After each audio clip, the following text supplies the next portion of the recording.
Magbabago na ba kaya uli yung kapalaran ni David dahil nahuli siya nila Santino, naggrupo ni Santino?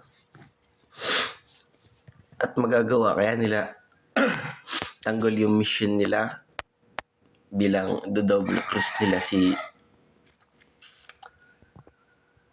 Kong? Sige, panoorin natin yung trailer.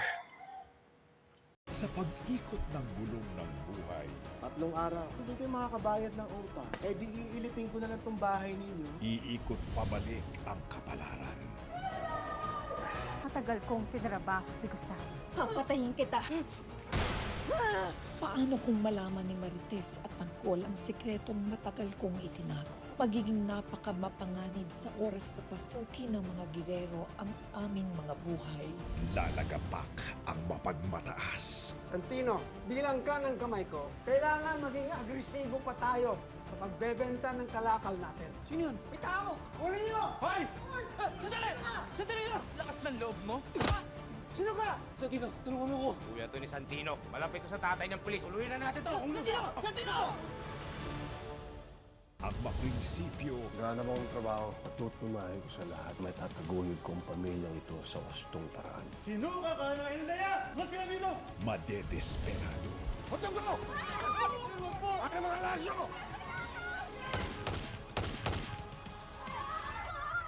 At sa paggulong ng transaksyon, Katapos ng negosasyon, susundan yung mga foreigner. At sa kanya sila double cross para tampangan. Kami naman, lilibangin natin dito si Congressman Miguelito para hindi niya maisip na tayo nag-double cross sa kanila. Good! Congressman Win. walang preno ang perpektong plano. Nauna ngayon, si Jesus Montenegro.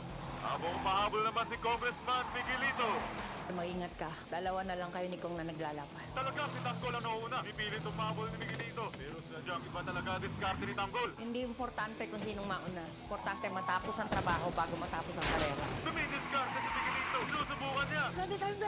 Anton, kailangan ka na nila. Nahihirapan sila. Maghahari ang puso. Ano na kayo? Patay ka na rito!